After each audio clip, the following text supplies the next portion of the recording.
It's impossible to read the title Springtime for Thomas and not sing it to the tune of Springtime for Hitler.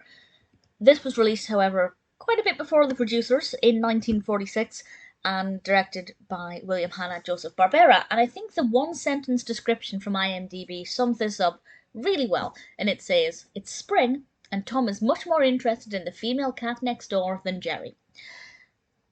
It's quite simply springtime, and Thomas has eyes for Toodles, the beautiful white cat that appears in various Tom and Jerry cartoons, and she's obviously very elegant and sophisticated, and Tom makes his best efforts to try and woo her to get on her good side. And what I love about this is that Jerry does everything he can to try and get this cat to be distracted by another cat, an alley cat. And I'll talk a bit about that cat in a moment. But it's a great display of the fact that Tom and Jerry can't live together, but they can't live without each other. Jerry is jealous of the fact that this female cat is getting all of Tom's attention.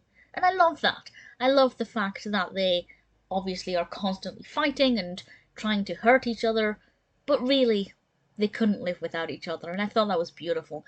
So we have this other alley cat that comes along to try and woo Toodles. Jerry does a very clever thing to get him to come over. I won't explain too much about what that is because I don't want to ruin all of the 7 or 8 minutes short.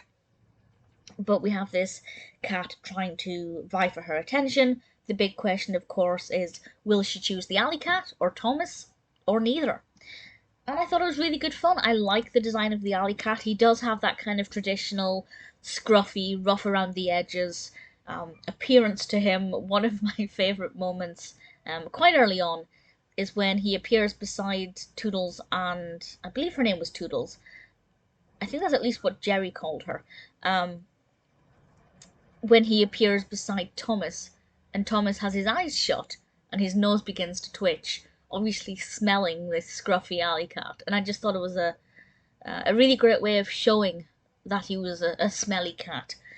No, not the smelly cat, but a smelly cat, without, doing the kind of traditional stink lines that some cartoons use. I thought it was very effective. It's brief, but it stood out to me, and I really enjoyed the cartoon. I thought it was really good, very effective, the narrative flowed really well, and I just loved how much Jerry wanted Tom's attention.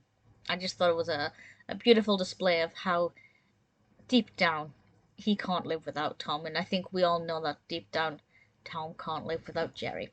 If you're a fan of Tom and Jerry and you haven't seen Springtime for Thomas, definitely worth watching.